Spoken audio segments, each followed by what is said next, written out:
اعوذ باللہ من الشیطان الرجیم بسم اللہ الرحمن الرحیم السلام علیکم ناظرین کرام، آج ہم حضرت ابو بکر صدیق رضی اللہ تعالی عنہ کے آخری ایام کے بارے میں بات کریں گے، جو کہ حضرت ابو بکر صدیق اسلام کے پہلے خلیفہ تھے اور آپ کو یار غار کے نام سے بھی جانا جاتا ہے۔ ناظرین اکرام، ہجرت کے 13ویں سال جمادی الاخر کے آخری ہفتے میں حضرت ابو بکر بیمار ہو جاتے ہیں۔ ہوا یہ تھا کہ آپ نے ایک دن جب بہت ٹھنڈ تھی نہا لیا تھا۔ آپ کو حرارت سی ہو گئی تھی۔ حرارت نے بخار کی شکل اختیار کر لی، مرض بڑھتا ہی گیا۔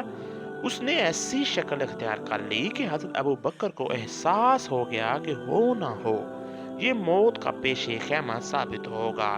آپ کو مشورہ دیا گیا کہ کسی طبیب کو بلا کر بھیجیں، لیکن ابن سعد کی روایت کے مطابق آپ نے مشورہ دور دور دینے والے چارہ گروں کو یہ حکیمانہ جواب دیا کہ اس نے، یعنی ظاہری معنوں میں دنیاوی طبیب نے، لیکن دراصل طبیب حقیقی خدا نے آپ کو دیکھ لیا ہے اور آپ وہی اس طبیب کی مرضی کے مطابق عمل کریں گے۔ گویا حضرت ابو بکر صدیق رضی اللہ تعالی عنہ نے یہ پسند ہی نہیں کیا کہ آپ کو کوئی گوشت پوست کا بنا ہوا طبیب دیکھنے آئے۔ آپ نے بیماری کا معاملہ اللہ کے سپرد کر دیا۔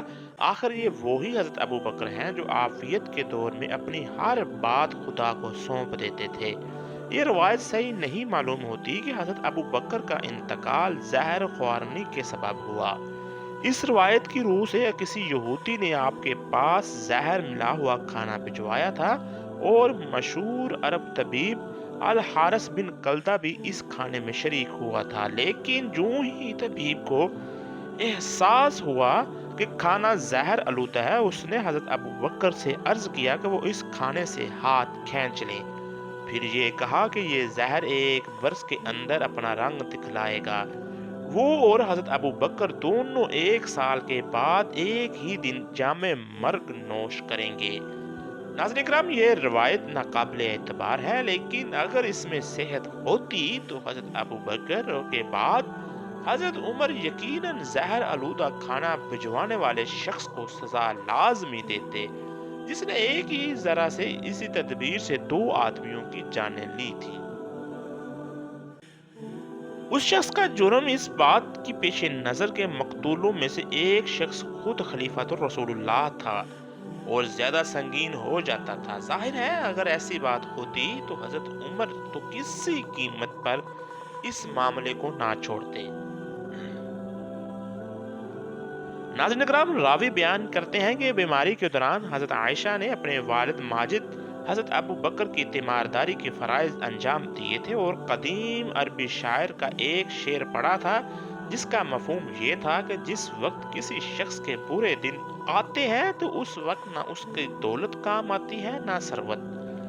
یہ سن کر حضرت ابو بکر نے فرمایا تھا، ام المومنین، ایسا مت کہیے، بلکہ غالب اور جلیل اور بزرگ خدا کا قول یاد رکھیے، جس کا مفہوم تھا آخر موت کی شدت اپنے تمام مرد افنگیوں کے ساتھ آ ہی گئی، اور یہ وہی شدت علم اور اے زہرا گزار ہے جس سے تو باغا باغا پھرتا تھا۔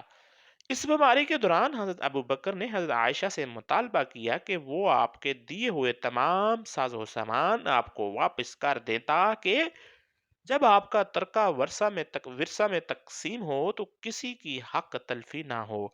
اس موقع پر حضرت ابو بکر نے ارشاد فرمایا تھا کہ حضرت عائشہ کے 2 بھائی اور 2 بہنیں ہیں۔ چونکہ حضرت عائشہ اس وقت تک صرف اپنے 2 بھائیوں عبد الرحمن اور محمد بن ابی بکر اور ایک بہن حضرت عصمہ ذات النطاقین سے ہی واقف ہیں۔ حضرت عصمہ دو جری اور شیر دل خاتون تھیں جو بھیانک اور وحشت زردوں میں سے اپنے والد اور آقا دو جہاں کے لیے غار سور تک کھانا پہنچایا کرتی تھیں۔ یہ سب اس نازک موقع پر جب تمام اہل مکہ حضرت کی جان گرمی کے در پہ تھے۔